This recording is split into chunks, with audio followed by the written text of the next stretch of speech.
My very first guest for this this new show that we're doing on Run, which is the Rider University Network, is Lakoda Rayne. Obviously, so we have Dani, Hayley, and Cari here, which that just sounds, first of all, like it goes so well together. And I have to say this is so funny to me because this is true. First of all, it's a true pleasure to spend the day with you guys, because I was saying earlier that sometimes when performers come, they're just not as nice as you'd expect them to be or hope them to be. I can honestly say you guys are really gracious and really sweet and really just appreciative. So, you know, that speaks to your characters. I think I'm blushing. Yeah.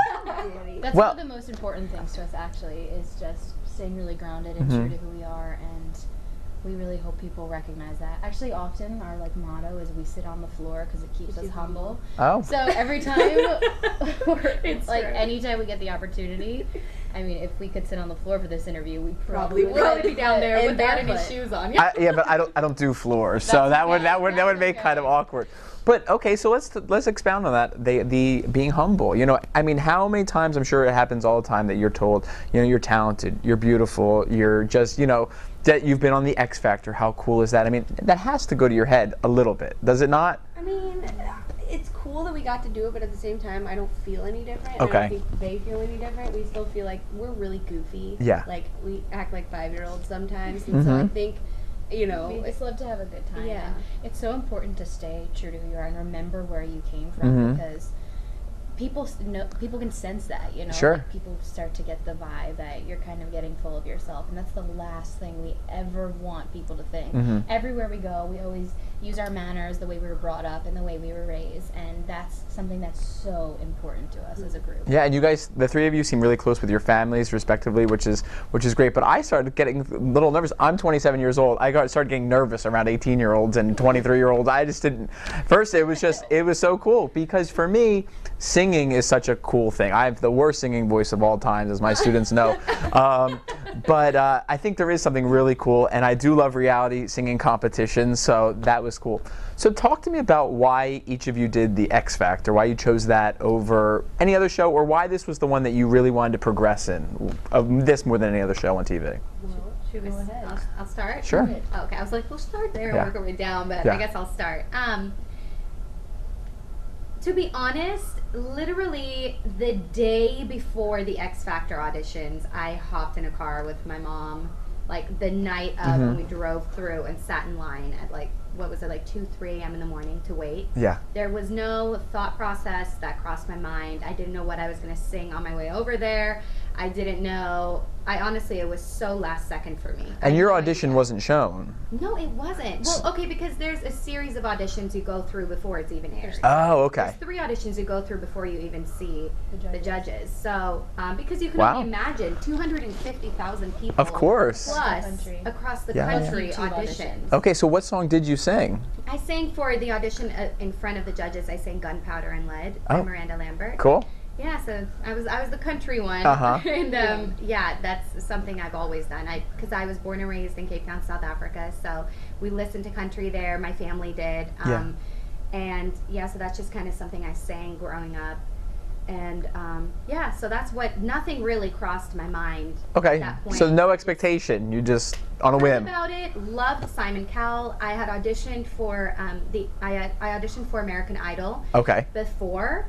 And I made it through to Hollywood Week, and I had to get a new visa, so I had to drop out, go to South Africa, and I had just missed the American Idol audition by a week coming back. And then I was like, Now, which year was this? What circuit of judges? Season 9 or something. It was right With Cari and those? right when Simon stopped. I don't know. Oh, okay. I'm not sure. I can't remember. Well, it was you either had Simon or Jennifer. Who did you have? No, Simon that was his last year. Okay, so it was Cari, Ellen, and Ellen wasn't. and Randy. Ellen wasn't in the room when I Okay. auditioned, though. Okay. Yeah, but yeah, but I had a lot of fun. Yeah. Avril Lavigne was in the room when I auditioned. Oh, okay. Yes, and and Randy and Simon. I can't remember, but Wow. I made it. Yeah, and I made it through. And I was really excited, but then I missed it, and they told me, okay, well, just come back next year. Yeah. We'd have to hear you audition again. But of course, I missed it by a week, and I was so bummed. Sure. And then I was wondering what Simon was doing. I was like, what's he doing now? I looked him up, found X Factor, and I wasn't going to do it. And literally, probably a day before, my mom and I were like, should we just go? Sure. So we went. Yeah, we did. And look at this. all right, Hayley, for you. Mine's actually kind of funny. I've never said this on an interview, so you're the first one to hear. I feel like I'm welcoming to information. Yes, go ahead. Well, to be 100% honest with you, I never really believed in like the shows like that, like Idol and stuff. I never watched it. I just like, I guess I felt like the chances of making it and actually winning it were so small that I was like, I'm just not even gonna waste my time. Yeah. But my mom kept bugging me about trying out for the X Factor. And I was like, no, Mom, I can just do festivals in town and I'm fine. And she's like, no, you need to. And I was like, fine. So I really did it to please my mom at first. And I did it on the online auditions because I missed the actual audition in Dallas. And the funny part about it was I had no idea if I was going to get it or not because they were only going to look at the first 800. And I did it the last second of the last day to put it online. Oh, okay.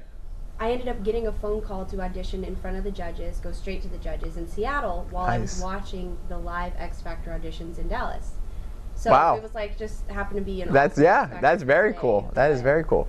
And Cari, your experience was different because your audition was actually aired on TV. Yes. So what did that make you feel like when you went back and saw it? Because I can remember actually watching your audition because I remember going, oh, she's from New Jersey, I'm from Jersey, that whole kind of thing. So to see yourself audition, what was that like for you? So weird. Oh my gosh.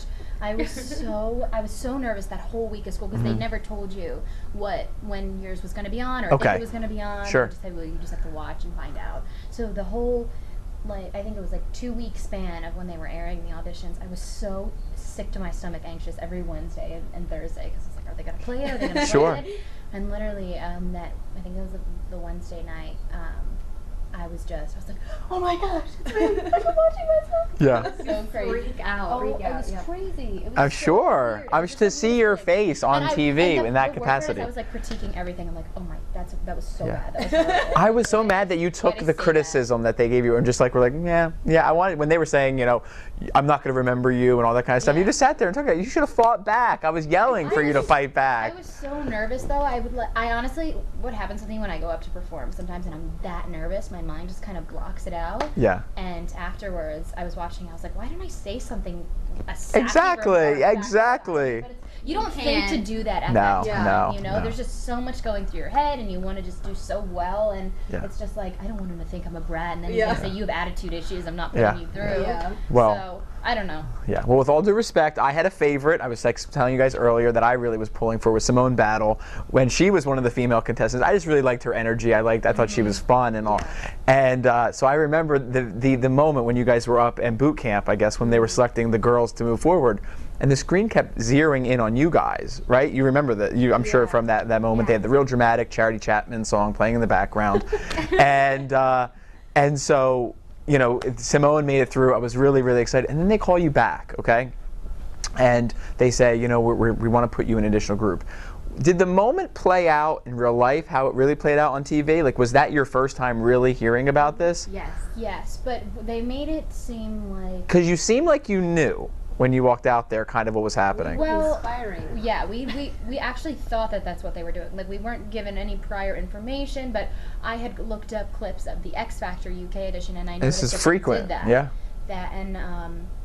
And I knew, I don't know, I just had this feeling, and after we were told no as girls, I went up and we all just gave Paula and Nicole hugs, and Nicole just goes, "It's okay, honey, it's not over yet." And I was just thinking she was saying it like in general, you know, keep going, keep pursuing your dreams. And she kind of said something like that to all of us because we were all obviously a little bit upset. And then we went backstage, and we were literally there for 2 hours, and they made it seem like it was like go backstage, right back out. We were in the no room. Yeah, we were sitting with everybody who was upset. Majority was crying, like, to the point and I'm sitting there like, well, there's you're seen on TV doing that. Just sitting there, everyone else is crying. You're just sitting there like this. Yeah, because I watched the clip this morning to catch up. Yeah. We were planning to, like, literally when we were sitting in the room, I was like, I'm planning on going to the movies and eating pizza tonight with these kids. And then they were like, Cari, Hayley, Dani, and they called us all back, and then they put us to the stage, and we're all like, we're coming back, and we're like. Then we start thinking about it, and they're like, they're not going to bring all these solo I artists even back. remembered Cari. Because there's intensity. There's 10 of them. There's. But our original thought was that it was going to be all blondes, and they were going to put me, Danny, Paige, and Emily Michelle. Okay, I know who you're talking about. Yeah. And then they're gonna make a blonde group, and where's Hayley? It was so funny because at boot camp, Hayley and I, the very first day, all these girls got in a group and we sang, and Hayley starts singing, and I'm like, oh my god, this girl's my competition. I thought the same thing when she sang. We were just like, we would Oh, never okay. say that out loud. We were like, oh, let's all But just we were go friends around. though, because I really liked her. I just had this connection. Sure, with Hayley. We were just so goofy We were like, let's just together. go around and sing our song that we sang for the judges the first time. And then we were going around, I'm like, okay, she's good. And I was like, dang it. I Yeah. beat her. But Dani, my question really was for you at this moment. So you're a bit older than them, right? Sorry to say that, but what were like? Did you think like, oh, I just like what is that moment? Like, did that mean anything to you? Kind of to be paired with? I didn't even really know how old think we were. about age. I knew their parents were with them, so I assumed that they were younger. But to be honest, that never really Doesn't crossed stick my out. mind. I'm really young at heart too, and I don't feel the age Yeah. difference. And you all seem so close. You're even sitting close. I mean, that, with all due respect, there's a Pretty foot close. over here closer to me. But no, it's totally cool. And I think it feels authentic. And what I said to you earlier was the video clip that to me rang true as really authentic was the Perez Hilton Rihanna cover. Because at that point, we didn't know you were a trio now. But it was just so spontaneous, it seemed fun, and you sounded really, really good. And I thought, when I first saw that, I sat back and I was at my computer at work, and I said, wow, they're going to be something special. And for me, that was the moment where I thought, well, I want to follow up and find out what they're going to eventually bring you to Rider. So what was the basis of that clip? Just hanging out and having fun? Honestly, we heard Perez was doing a competition, and he was very supportive of us on the show, and so we were like, you know what, let's just do a little fun thing. He was consistently supportive, actually. We Yeah. were like, let's just see what he says and like to let him know that we're, seeing what's up with him. Yeah. We didn't expect him to post it. We just kind of wanted him to see it. To Yeah, know yeah, that, Did like, it yeah. in 20 minutes. Like we were like, let's just grab some stuff and bang on the table. Sure. It's really Somebody fun. actually said to me, they're like, it was so good except for Cari's Drumming. drum playing. And I was like, well, sorry, all of my common drum playing years. Although there was an awkward moment with you and a knife, right? Yeah, right. Kind of like an audition for like Fatal Attraction 2 or something. It really Yeah. was, and all of a sudden at the end there's an avocado that and I put salt on it. You know what? Let's just let There it was go. a lot that Lot going on. Lot So going on. much fun with that So that was my favorite of your So performances. funny. But on TV, was there one that really stood out to you, and one that was just like,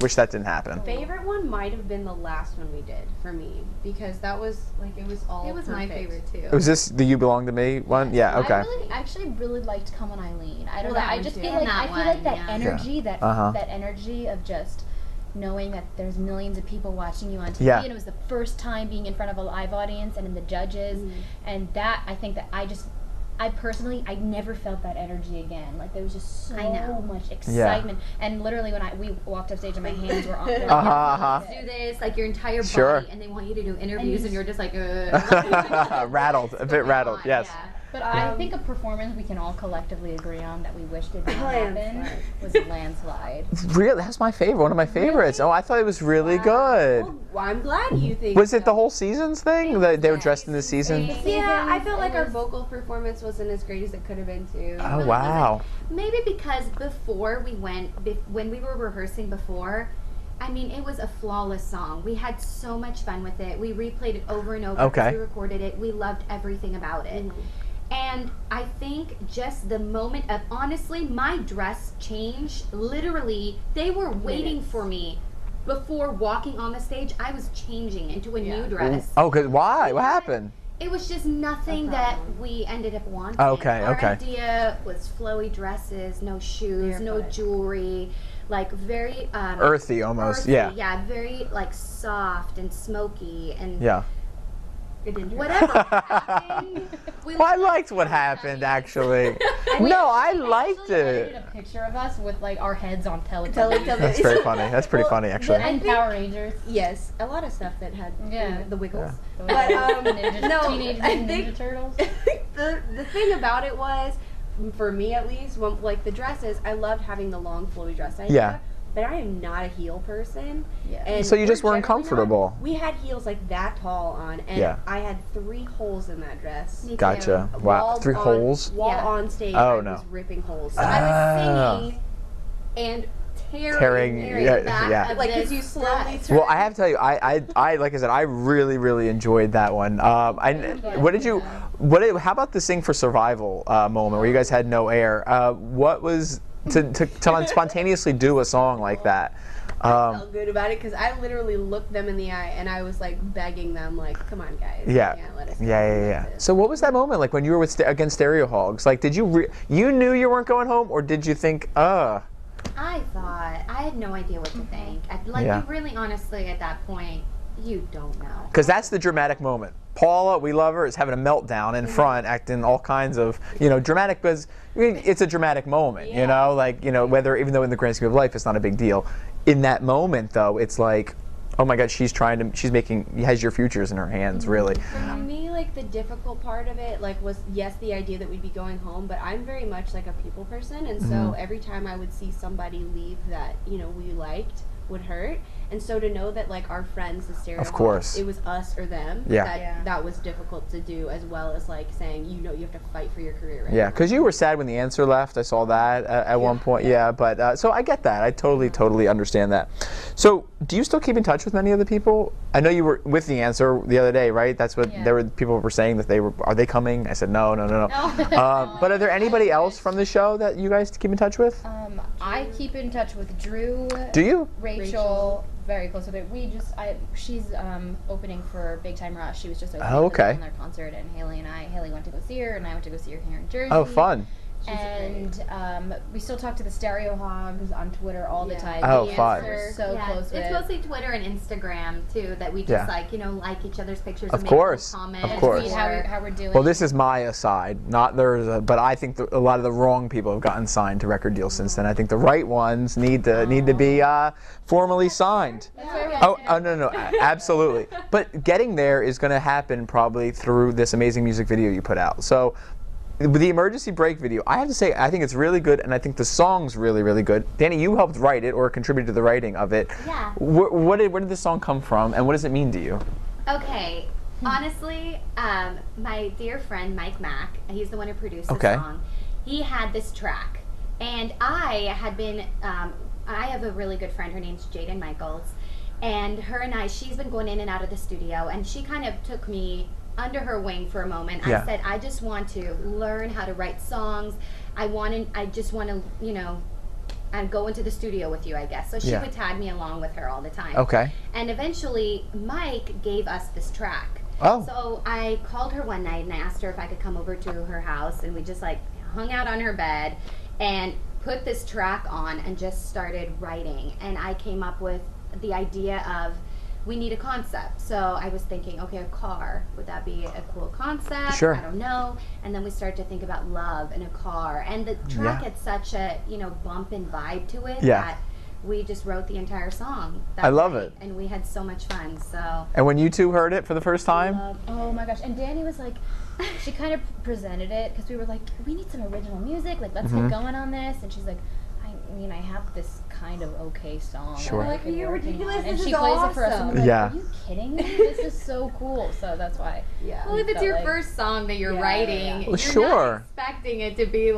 people's reaction to be so great, and everybody was really liking it. Of course. I thought, okay, well, I guess I'll use it. Yeah. So how long was it in the can before you kind of debuted it on YouTube? Not that long. Well, I held on to it for a long time. I was even writing other material. Okay. I've written a bunch of other songs. I just left it on the back burner, and we needed an original song. And I said, well, girls, I wrote this song. And it was very the idea of what genre we were going to. Oh, okay. So it was something that worked. It was perfect. We loved it. It wasn't just something we were settling for. We heard it. And you loved it. Yeah. So we did that. Well, I imagine it'd be hard to find your musical voice just doing covers of people, get it? Because that's what you're known for. So how do you then become you? And that can be tough, I can assume.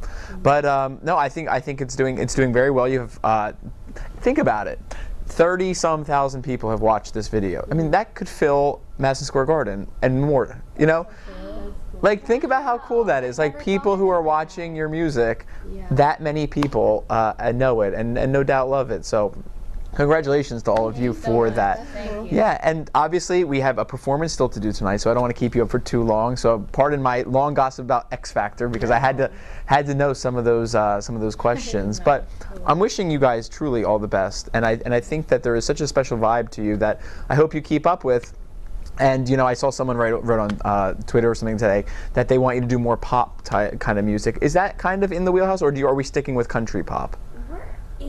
I think the middle of really truly finding a specific genre for us, but it still has to do with this country pop rock feel. Okay. Because that's something that we just all can like agree on. You vibe on, yeah. We can do together, you know. I think the thing with country music that we love so much is we want our music to tell a story, and we want everything to just be so real, like real instruments, and just feel like the people that are listening are right there in the room with us, you know. So I think that's something that's what our main concern is with the music, and I just feel like the country with pop, a little rock edge, is what we feel suits us so well. Gotcha. So we have been writing together a lot. Good. And we have so there's more new music to come. Yes, a lot more. We wrote 2 new kick-ass songs that I'm so Oh, good. excited about. That's great. That's great. So, and it's just really helping us find exactly where we want to go. Cool. And it's been pretty consistent, so we're starting to feel really comfortable. So when you guys shoot into the stratosphere, even higher than you currently are, you come back to Ryder, right? Yes. Right, whenever it all began, kind of thing. Post-expert, we would love to have you and love to follow you. So good luck tonight. Good luck in all of your endeavors. We're very happy to have you here and hear your music. So thank you so much for being here. And thank you so much to everybody for watching. We'll be back next week with Wilson Cruz from My So-Called Life, and He's Just Not That Into You. He'll be doing a lecture here next week, so happily have him here on the show as well. Thanks so much, everybody. Thanks, Ryder.